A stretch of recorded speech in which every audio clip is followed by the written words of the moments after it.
Today we'll talk about the care of the perineum or pericare, or the care of the private parts of the patient or your loved one. So pericare is a set of steps that we follow to ensure the hygiene, the cleanliness, the comfort, the dignity of our loved one, and of course, prevent infections and bed sores. Sometimes it can be intimidating and awkward to provide this care, but when we learn the steps and when we become more comfortable with it, we can provide it in a way that we are comfortable, and when we feel comfortable giving this care, the loved one will feel comfortable receiving this care.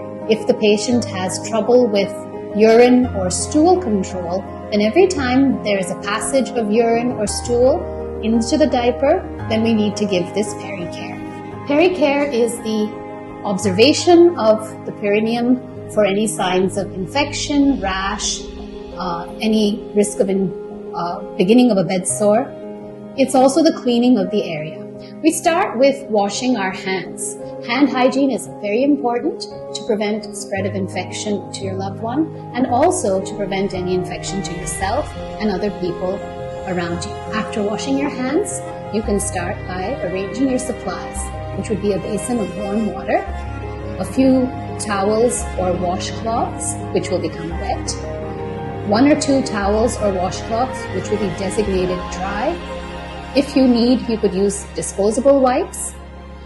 You could keep with you an emollient like coconut oil or some lotion, and any other change of pad or diaper which you may be using for your loved one. You will ask your patient or your loved one to lie on their back and gently part their legs. If they are not able to part their legs on their own, you would assist them in doing so and also explain to them what you're doing. Only the area that needs to be exposed for cleaning should be exposed to protect the dignity of your loved one.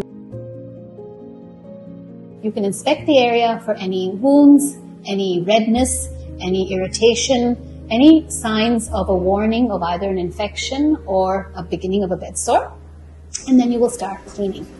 When you clean, you will first use one of the washcloths dipped in the water and moistened, so this will be your wet cloth, with which you will stroke gently in the area.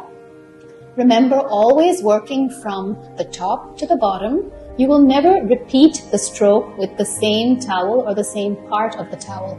Either you need to change the disposable wipe or use a different part of the towel for each stroke. And there is no back and forth stroking either. It's unidirectional stroking, always from the place where the urine is passed to the place where the stool is passed.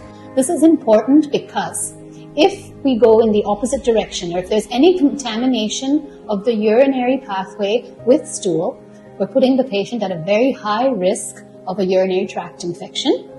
Remember, infection can ascend through the urinary tract into the bladder and possibly into the kidneys. After we have done the wet cleaning, we pat the area dry with our dry towels. This is also very important because sometimes we tend to rub the skin.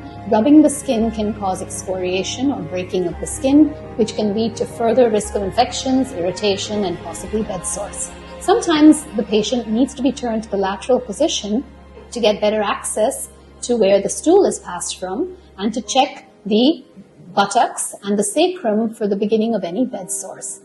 When we are finished drying the patient, we can leave the area open to air for some time, just so that there's a movement of natural air around the patient. At this time, of course, maximum dignity protocol in place, so you would make sure you have a curtain or some sort of divider around you so the patient is not exposed in this way. Of course, if you're in a room with curtains and a window, you would draw your curtains. After 15 to 20 minutes of being open to the air, you can now use the diaper or the pad or whatever you were going to place with the patient and dress the patient. And while you're doing this again, talk to the patient and make them feel comfortable and safe. Remember, the more you do this, the more comfortable you will feel and the more comfort you can give your loved one.